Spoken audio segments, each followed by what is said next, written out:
السلام علیکم dear friends, welcome to the channel جو کہ ہے ایپیسوڈک ناول سٹوریز۔ وسط دسمبر کی دھند میں لپٹی طویل خنک رات دن کے تعاقب میں بھاگتی جا رہی تھی۔ دور کہیں گیدڑ کے بولنے کی آواز اندھیری رات کو اور زیادہ خوفناک بنا رہی تھی، لیکن اس کڑاکے کی سردی میں وہ بغیر کسی شال کی انگلیوں میں سگریٹ دبائے وسیع و عریض لان کے بیچوں بیچ رکھی کرسیوں میں سے ایک پر بیٹھا گزرے مہینوں کا حساب کتاب لگانے میں محو تھا۔ اس کی انگلیوں میں دبا سگریٹ جل جل کر راکھ بن رہا تھا، لیکن بے خیالی میں اس نے کش تک نہیں لگایا تھا۔ سردار بیگم، جن کی آنکھ اچانک کسی بے چینی سے کھل گئی تھی، وہ اپنے کمرے سے باہر آ گئیں، لیکن مین ہال کی کھڑکی جو لان کی طرف کھلتی تھی، اس میں سے سکندر خان کو بیٹھے دیکھ کر پریشانی سے اس کی طرف آ گئیں۔ خان بیٹا، آپ ایسے کیوں بیٹھے ہیں؟ کیا ہوا؟ انہوں نے پاس آ کر پیار سے پکارا، لیکن وہ مگن سا بیٹھا تھا، ان کے آنے کی خبر بھی نہ ہوئی اسے۔ انہوں نے بغور اس کا جائزہ لیا۔ دکھ، پریشانی اور کرب اس کے چہرے پر واضح تھا۔ خان میری جان، کچھ بولو تو، میرا دل ہول رہا ہے آپ کی خاموشی سے۔ انہوں نے پریشانی سے اس کا کندھا جھنجھوڑا۔ وہ چونک کر سیدھا ہوا تو اس کے ہاتھ میں دبا سگریٹ نیچے گر گیا۔ کچھ نہیں بھی جان، آپ کب آئیں؟ اس نے ٹالنا چاہا، لیکن وہ بھی ماں تھیں، کیسے نہ سمجھ پاتی جوان بیٹے کا دکھ و تکلیف۔ ابھی آئی ہوں، آپ بتائیں اتنی سردی میں یہاں کیوں بیٹھی ہیں آپ؟ انہیں فکر ہونے لگی۔ وہ بھی جان، مجھے نیند نہیں آ رہی تھی، اس نے بتاتے ہوئے آنکھیں بند کر کے سر کرسی کی پشت پر ٹکا دیا۔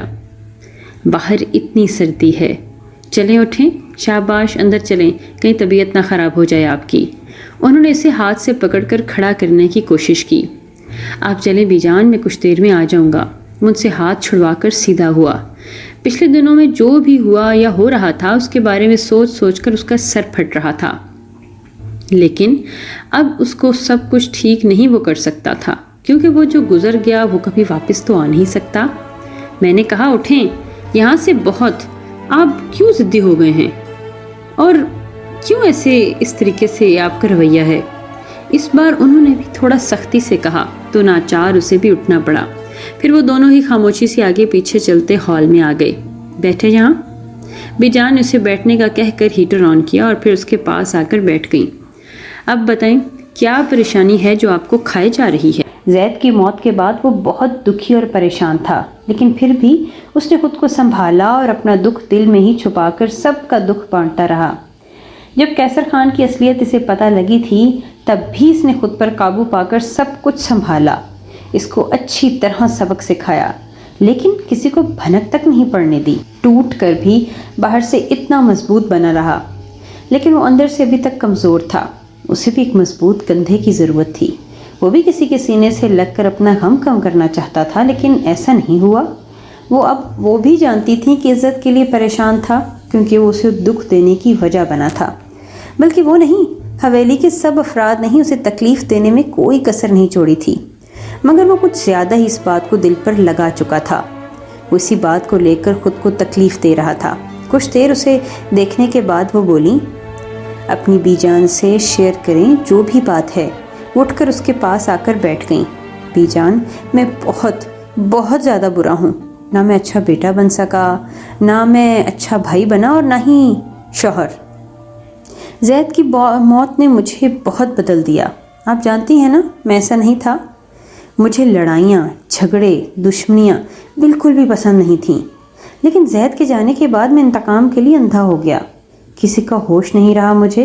میں تو یہ بھی بھول گیا کہ اس گھر میں زید کے علاوہ بھی بہت سے لوگ رہتے ہیں جنہیں میری ضرورت ہے، جو بہت ٹوٹ چکے ہیں، جنہیں مجھ سے بھی زیادہ دکھ ہے زید کا، اور جنہیں میرے سہارے کی بھی ان کو بہت ضرورت ہے۔ میں انہیں فراموش کر کے نفرت کی آگ میں جھلتا ملک عباد کے تعاقب میں ہی لگا رہا، یہ جانے بغیر کہ وہ اصل قاتل ہے بھی یا نہیں۔ انتقام کی جلتی تیز آگ نے مجھے کسی کام کا نہیں چھوڑا۔ میں ملک عباد کے ساتھ ساتھ اس کی بہن عزت سے اور اس کے پورے خاندان سے نفرت کرنے لگا تھا۔ اس کے روکنے کے باوجود بھی میں نے سب کے دباؤ میں آ کر ونی کے لیے ہاں کر دی، اور پھر پری، جس سے پہلے ہی نظر میں پیار ہو گیا تھا مجھے، جس سے ملنے کو، دیکھنے کو اور بات کرنے کو دل کرتا تھا میرا، جسے دیکھ کر ہی پیار کی پہلی سیڑھی پر قدم رکھا تھا میں نے، اسے ملک عباد کی بہن عزت کے روپ میں دیکھ کر میرے پاؤں تلے سے زمین ہی سرک گئی تھی۔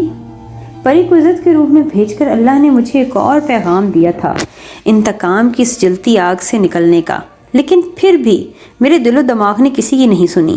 میں نے بہت کوشش کی کہ میری وجہ سے پری کو کوئی تکلیف نہ ہو۔ جب بھی پری عزت کے روپ میں میرے سامنے آتی تو مجھے ملک کی بات یاد آ جاتا اور میرے اندر لگی نفرت کی آگ بھڑکنے لگتی اور میں وہ کر جاتا جو میں نہیں کرنا چاہتا تھا۔ وہ کچھ پل کے لیے رکا اور اپنے دکھتے سر کو سردار بیگم کی گود میں رکھ دیا۔ وہ خاموشی سے بیٹھی بیٹے کا دکھ سن رہی تھیں، یہی چاہتی تھیں کہ وہ سکندر خان ان سے سب شیئر کر کے اپنا دل کا بوجھ کچھ تو ہلکا کرے، لیکن کچھ توقف کے بعد اس نے پھر سے بولنا شروع کر دیا۔ بی جان، پری مجھے بار بار کہتی رہی کہ اس کا بھائی بے گناہ ہے، لیکن میں نے ایک بار بھی نہیں سنی اس کی بات، الٹا ہر بار اسے بے عزت کیا، اور اب دیکھیں سب سامنے ہے ہمارے۔ وہ سچی تھی، ہمارے زید کو ہمارے اپنوں نے ہی ہم سے دور کر دیا اور ہم دوسروں پر الزام دھرتے رہے۔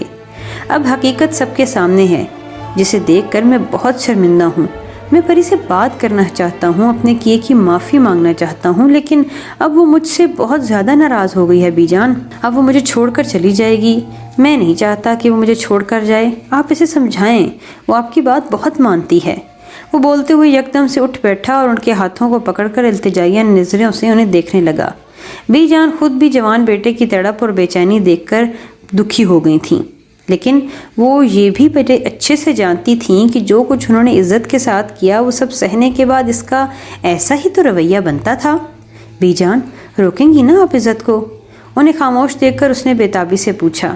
خان، اللہ کا شکر ہے جو آپ نے ملک کی بات کو کوئی نقصان نہیں پہنچایا، ورنہ اب جو تھوڑی سی بات آپ کر رہے ہیں آپ عزت سے، وہ بھی ختم ہو جانی تھی۔ ایک بات اور، عزت کے ساتھ جو سلوک اس حویلی میں ہوا وہ بھی آپ کے سامنے ہے، کچھ نہیں چھپا آپ سے، اس لیے اس کا ایسا رویہ تو بنتا ہے، لیکن جہاں تک میں اسے جانتی ہوں وہ اپنا گھر نہیں توڑے گی، کیونکہ وہ تو ایسی شے ہے جو رشتے جوڑنا جانتی ہے، پیار سے، محبت سے، مان سے۔ دیکھا ہے نا آپ نے کتنا پیار کرتی ہے وہ اپنے بھائی سے، کیسے اسے اپنی خوشیاں قربان کر دیں اور اپنے بھائی کو بچانے کے لیے سب سے لڑتی رہی، اور پھر کیسے کیسر کی سچائی سب کے سامنے لائی۔ اس نے بختو کا پیچھا کیا، اسے بچایا، ورنہ وہاں کچھ بھی ہو سکتا تھا۔ بہت اچھی ہے وہ، مجھے تو پہلے ہی دن لگ گیا تھا پتہ کہ وہ لوگ بے گناہ ہیں، لیکن میں اس لیے کچھ نہیں کر پائی تھی کہ کچھ مجھے بھی سمجھ نہیں تھی، نہ ثبوت تھا، مگر اب وہ کرنا چاہتی ہے۔ انہوں نے اس کی پوری بات سننے کے بعد دکھ سے کہا، اور وہ عزت سے پیار کرتا تھا اس بات کا اندازہ سردار بیگم کو تبھی ہو گیا تھا جب پہلے ہی دن سکندر نے کہا تھا کہ عزت ہی میری بیوی ہے اور ہمیشہ اس کے ساتھ ان کے کمرے میں ہی رہے گی، اور پھر اس کے لیے شہر سے کپڑے لایا۔ ایک دن انہوں نے عزت کو اصل سہاگنوں والے روپ میں بھی دیکھا، تب وہ بہت خوش ہوئی تھیں، لیکن انہیں پتہ نہیں کہ اصل میں کیا پتہ چل رہا تھا کہ ان دونوں کے بیچ۔ کیا بی جان؟ اس نے جلدی سے پوچھا۔ آپ عزت کو اس کی امی بابا سے ملوائیں، بہت تڑپتی ہے وہ ان کے لیے، اور ویسے بھی اب تو ملک کے بعد بھی بے گناہ ہے اور یہ بات سبھی جانتے ہیں، تو پھر ملنے ملانے میں کوئی برائی نہیں، اور عزت بھی بہت خوش ہو جائے گی۔ انہوں نے مشورہ دیا تو اس کی آنکھیں بھی چمکنے لگیں، پھر فوراً اس کی آنکھوں کی چمک بجھ گئی، یہ سوچ کر کہ اگر عزت واپس نہ آئی تو کیا ہوگا۔ کیا ہوا؟ بی جان وہ اس کی طرف ہی دیکھ رہی تھیں، اسے پریشان دیکھ کر فکر مندی سے بولی۔ بی جان، اگر عزت میرے ساتھ واپس نہ آئی اور وہیں رک گئی تو پھر کیا ہوگا؟ اس کے سوال پر وہ بھی کچھ پریشان ہوئی، لیکن پھر دھیرے سے مسکرا دیں۔ آپ ہنس کیوں رہی ہیں؟ اس نے بڑے دکھ سے انہیں دیکھا۔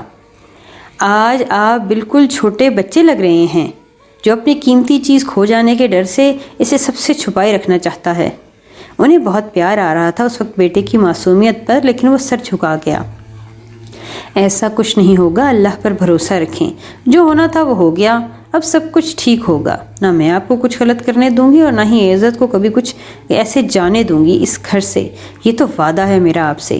آپ پریشان نہ ہوں اور جائیں اپنے کمرے میں، عزت اکیلی ہوگی، اگر اللہ نے چاہا تو آپ تک آپ کی بی جان اور آغا جان زندہ ہیں، وہ آپ کی زندگی خراب نہیں ہونے دیں گے۔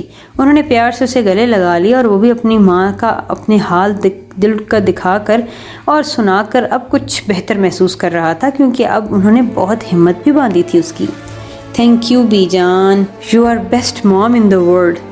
وہ بھی ماں سے پیار سے گلے سے ملا تھا۔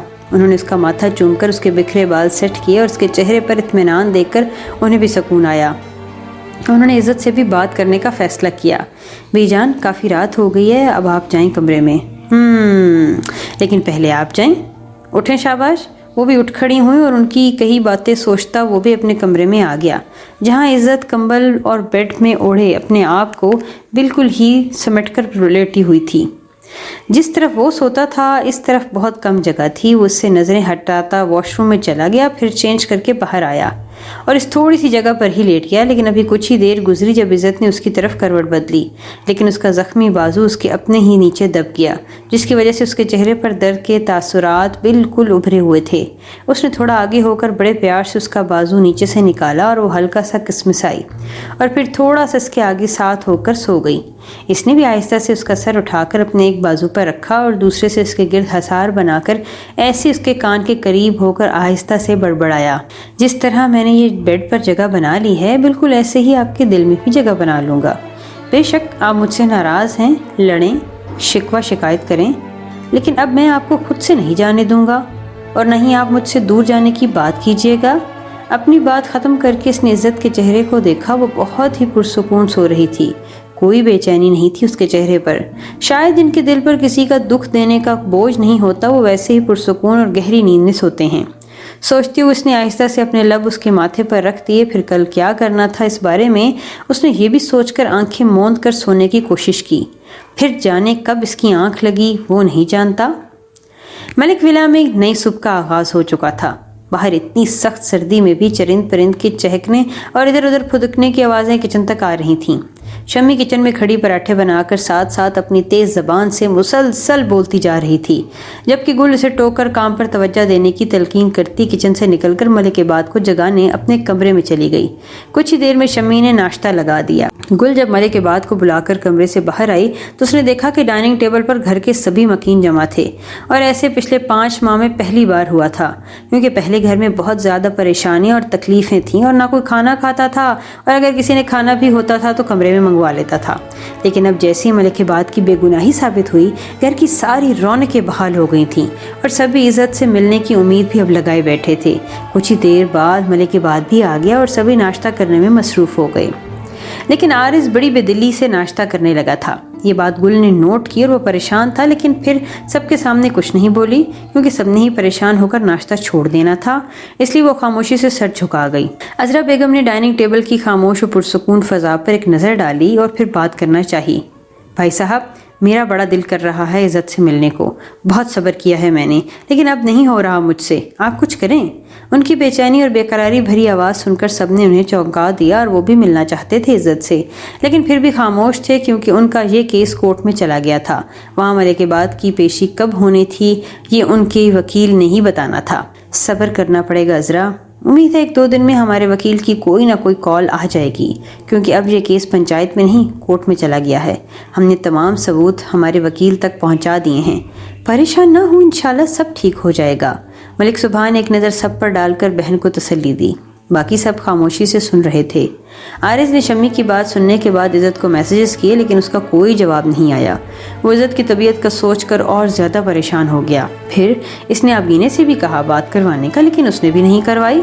اس کی ٹینشن مزید بڑھ گئی اور وہ کسی کو نہیں بتانا سکتا تھا کہ کیا ہوا ہے اصل ماجرا، کیونکہ وہ خود بھی نہیں اس بارے میں جانتا تھا، اور پھر سب نے پریشان ہی تو ہو جانا تھا، اس لیے وہ خاموشی سے سر جھکائے بیٹھا۔ بابا جان ٹھیک کہہ رہے ہیں پھپھو، جہاں اتنا زیادہ صبر کیا ہے وہاں تھوڑا اور کر لیں، اللہ ہمیں ہمارے صبر کا پھل ضرور دے گا۔